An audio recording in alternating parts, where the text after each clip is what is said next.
మనతో పాటు ayurvedic doctor అయినటువంటి డాక్టర్ అవినాష్ గారు ఉన్నారు. నమస్తే సార్. నమస్తే మ్యామ్. సార్, ఆయుర్వేదిక్ లో ఎలాంటి ట్రీట్మెంట్స్ చేస్తారు? అంటే ఇప్పుడు పంచకర్మ ఇవన్నీ ఉన్నాయి కదా, సో అవి ఎవరికి సజెస్ట్ చేస్తారు? అంటే ఏ ఏ డిసీజెస్ ఉన్న వాళ్ళకి సజెస్ట్ చేస్తారు? నమస్తే అండి. పంచకర్మ అనేది చాలా ఇంపార్టెంట్ ట్రీట్మెంట్ అండి మా ఆయుర్వేదంలో. ఎవరైతే పంచకర్మ చేసుకుంటారో వాళ్ళకి ఆల్మోస్ట్ 75% ట్రీట్మెంట్ అయిపోయినట్టే అనమాట. I mean to say that మన బాడీలో వచ్చే ఏదైనా డిసీజ్ ఉంటే కనుక ఆ డిసీజ్ అనేది పంచకర్మ ద్వారా చేయించుకుంటే 75% దాకా మంచిగా హీల్ అవుతుంది అనమాట. ఎట్లాగైతే మనం ఒక చెట్టుని తీసేయాలంటే దాని వేలి నుంచి పెకిలిస్తాం కదా, అలా వేలని పెకిలిస్తే మళ్ళా కొత్త చెట్టు అనేది రాదు. అలాగే ఈ పంచకర్మ అనేది ఎవరైతే చేసుకుంటారో వాళ్ళకి ఆల్మోస్ట్ రూట్ లెవెల్ నుంచి మనం డిసీజ్ ని రిమూవ్ చేస్తామన్నమాట. సో ఈ పంచకర్మ అనేది ఎవరైతే చేయించుకుంటారో అది వాళ్ళ బాడీలో స్ట్రెంగ్త్ పెంచుతుంది, అలాగే ఇమ్యూనిటీని పెంచుతుంది, మంచిగా కలర్ కాంప్లెక్షన్ వస్తుంది. ఇంకా చెప్పుకుంటూ పోతే చాలా ఎంగేజ్ గా మనం తయారవుతాం అన్నమాట.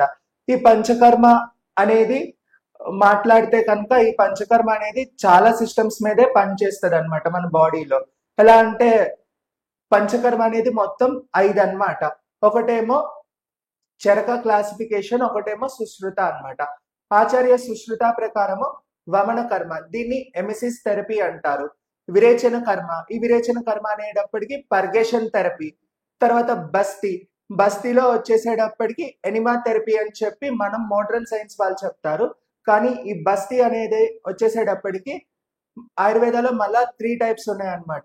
ఒకటేమో నిరుహ బస్తీ, అంటే డికాక్షన్ థెరపీ అన్నమాట. నెక్స్ట్ వచ్చి అనువాసన బస్తీ, అది వచ్చేసేటప్పటికి కొంచెం ఆయిల్ అనేది కలుపుతారనమాట, ఆయిల్. తర్వాత ఉత్తర బస్తీ, ఇది వచ్చేసేటప్పటికి రీప్రొడక్టివ్ సిస్టమ్ రిలేటెడ్ డిసీజెస్ లో పనిచేస్తుంది.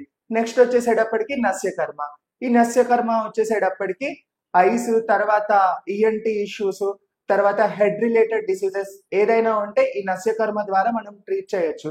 నెక్స్ట్ వచ్చేసేటప్పటికి రక్తమోక్షణ. మనందరికీ తెలుసు రక్తమోక్షణ అంటే బ్లడ్ లెట్టింగ్ థెరపీ. మనందరం చూసే ఉంటాం అపరిచితుడి సినిమా, విక్రమ్ది. ఈ అపరిచితుడి సినిమాలో ఆయన జలగలు తీసి ఎవరైనా పనిష్మెంట్ చేస్తే ఆ జలగలు విసురుతారు కదా. సో అలాగే ఇదేంటంటే జలౌకాచర్, ఈ రక్తమోక్షణలో వచ్చే మెయిన్ పాయింట్ జలౌకా అన్నమాట, లీచ్ థెరపీ. ఈ లీచ్ థెరపీ ద్వారా మనము ఎలాంటి డిసీజెస్ ట్రీట్ చేసుకోవచ్చు అంటే స్కిన్ డిసీజెస్, తర్వాత పెయిన్ రిలీఫ్ మేనేజ్మెంట్, తర్వాత ఆర్థరైటిస్. ఇంకా ఎవరైతే చాలా మంది ట్రీట్మెంట్ చేయించుకోవాలంటే మనము పంచకర్మ ట్రీట్మెంట్ అంటే భయపడుతూ ఉంటారు. సో ఈ జలగ ట్రీట్మెంట్ అనేది చిన్నపిల్లలు చేయించుకోవచ్చు. తర్వాత ఏమంటారు, ఓల్డ్ ఏజ్ వాళ్ళు, లేడీస్ చాలా మంది ట్రీట్మెంట్ అంటే భయపడుతూ ఉంటారు కదా. ఇలా భయపడే వాళ్ళు కూడా ట్రీట్మెంట్ చేసుకోవచ్చు. మాక్సిమం నైస్ ట్రీట్మెంట్ అన్నమాట. సో నెక్స్ట్ వచ్చేసేటప్పటికి ఆచార్య చరక ఏం చెప్పారంటే ఈ లీచ్ థెరపీని ఎక్స్క్లూడ్ చేశారనమాట, ఇంక్లూడ్ చేసుకోవాలా. సో ఆచార్య చరక ప్రకారం వమన, విరేచన, బస్తీలో ఇది కూడా సేమ్, అనువాసన, ఆస్థాపన, ఉత్తర బస్తీ, నస్య కర్మ, దెన్ నెక్స్ట్ ఇంతే అన్నమాట. టోటల్ 5 అన్నమాట. సార్, ఇప్పుడు ఆయుర్వేదిక్ లో అంటే దీర్ఘకాలిక సమస్యలు, షుగర్ కానివ్వండి, ఇట్లాంటివి తగ్గించుకోవడానికి ఏమైనా ట్రీట్మెంట్ ఉంటుందా? షుగర్, ఒబేసిటీ ఇట్లాంటివి. సో అలాంటి పేషెంట్స్ కి ఎలాంటి ట్రీట్మెంట్స్ ఇస్తారు? అలాంటి దానికి మనం ఫస్ట్ ఒబెసిటీ గురించి మాట్లాడుకుంటే, ఒబెసిటీ అనేది వచ్చేసేటప్పటికి బాడీలో ఓవర్ వెయిట్ పెరగటం, తర్వాత బ్యాడ్ కొలెస్ట్రాల్ లెవెల్స్, ఇంకా డైట్ అనేది చాలా మంది ప్రాపర్ గా తీసుకోరు. I mean to say diet వచ్చేసేటప్పటికి రెగ్యులర్ గా ప్రాపర్ గా ఇప్పుడు మార్నింగ్ ఈ టైం కి తీసుకుంటే మళ్ళీ next afternoon and night dinner కి వచ్చేసేటప్పటికి స్పెసిఫిక్ టైం మెయింటైన్ చేయాలి. అలా మెయింటైన్ చేయకుండా ఇష్టం వచ్చినట్టు తినటం, తర్వాత ఇప్పుడు విరుద్ధాహారం అని చెప్పి ఉంటది అనమాట, ఇన్కంపాటబుల్ ఫుడ్, దీన్ని తీసుకోకూడదని చెప్పింది అనమాట ఆయుర్వేదాలో చరక సంహితలోని విమాన స్థానాలు 2nd or 3rd chapter I think so. So ఈ విరుద్ధాహారం ఇలా తీసుకోవడం వల్ల మనం తీసుకున్న ఆహారం సరిగా అరగకపోయినా, తర్వాత స్ట్రెస్, యాంగ్జైటీ, ఇప్పుడు మోడర్న్ డేస్ లో దీని అన్నిటి వల్ల ఒబిసిటీ వస్తుంది. సో ఈ ఒబిసిటీకి మన ఆయుర్వేదంలో చక్కగా డైట్ ఫాలో అవటము, దీనికి మెడిసిన్స్ ఉంటాయి. అలాగే ఈ ఒబిసిటీ సమస్యకి మన ఆయుర్వేదంలో ది బెస్ట్ సొల్యూషన్ వచ్చేసేటప్పటికి కాలబస్తి అండి. బస్తీలో ఒక రకమైన ట్రీట్మెంట్ అన్నమాట. ఈ కాలబస్తి చేయించుకోవచ్చు. ఇంకా ఉద్వర్తన థెరపీ.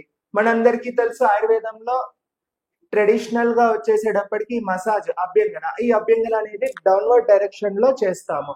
బట్ ఉద్వర్తన వచ్చేసేటప్పటికి అప్పర్ డైరెక్షన్ అన్నమాట. మెడికేటెడ్ పౌడర్స్ ఉంటాయి. ఇంకా మెడికేటెడ్ పౌడర్స్ లో కొంచెం ఆయిల్ అనేది మిక్స్ చేస్తారు.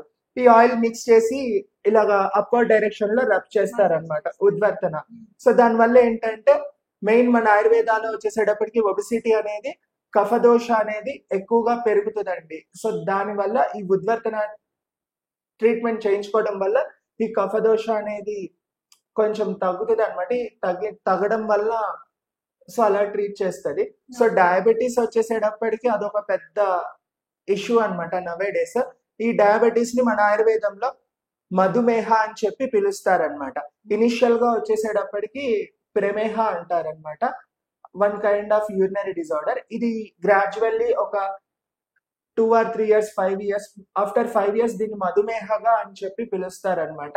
ఇది కూడా ఏంటంటే చరక చెప్పిన 20 క్లాసిఫికేషన్ లో కఫదోష వల్ల 10 టైప్స్, పిత్తదోష వల్ల 6 టైప్స్ అండ్ వాతదోష వల్ల 4 టైప్స్ అన్నమాట. అందులో వచ్చినదే ఈ మధుమేహం అన్నమాట. ఇప్పుడు మనం మోడ్రన్ లో డయాబెటీస్ మెలిటస్ అని చెప్పి పిలుస్తాం.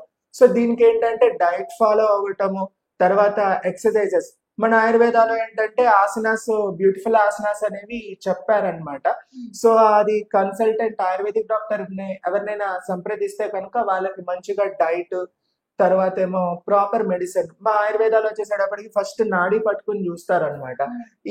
ఈ ఫింగర్ వచ్చేసేటప్పటికి వాత, ఇది వచ్చేసేటప్పటికి పిత్త, ఇది వచ్చేసేటప్పటికి కఫ అన్నమాట. సో ఇలాగా మెన్స్ కి వచ్చేసేటప్పటికి రైట్ హ్యాండ్, ఫీమేల్స్ వచ్చేసేటప్పటికి లెఫ్ట్ హ్యాండ్ అన్నమాట.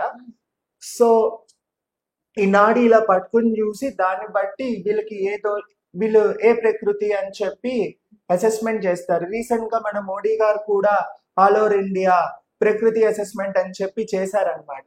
సో ఈ ప్రకృతి అసెస్మెంట్ మనం చేసిన తర్వాత వాడికి ఏ మెడిసిన్ అనేది సూట్ అవుతుంది, తర్వాత డైట్, ఇంకా సజెస్ట్ చేస్తాం ఈ ఆసనాస్ వీటన్నిటి ద్వారా.